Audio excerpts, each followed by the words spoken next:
नमस्कार मंडळी, स्वागत आहे मिनी ब्लॉगमध्ये. तर ना आज आमच्या शेजारी होत्या कुरडया. मग मी माझं आवरून गेले होते त्यांना कुरडई करू लागण्यासाठी.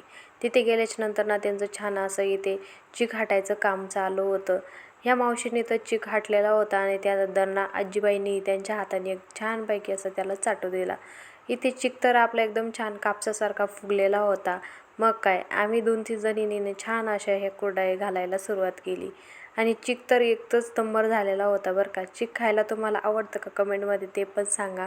आणि आम्ही इकडे ना लगेच कुरडई घालायला चालू केलेलं होतं. कुरडईचे वेडे पण ना छान असे आलेले होते. आम्ही ना एवढ्या सगळ्या अशा कुरडया घालून घेतलेल्या होत्या. तुम्ही केली का उन्हाळी वाळवण्याची तयारी कमेंटमध्ये नक्की सांगा. आणि तिथून आल्याच्या नंतर ना माझी काही घरची कामे राहिलेली होती.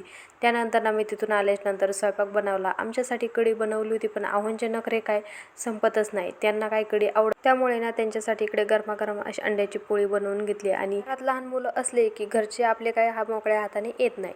त्यामुळे ना सृष्टीच्या बाबांनी तिच्यासाठी असे टरबूज आणलेले होते. व्हिडिओ आवडला तर लाईक करा.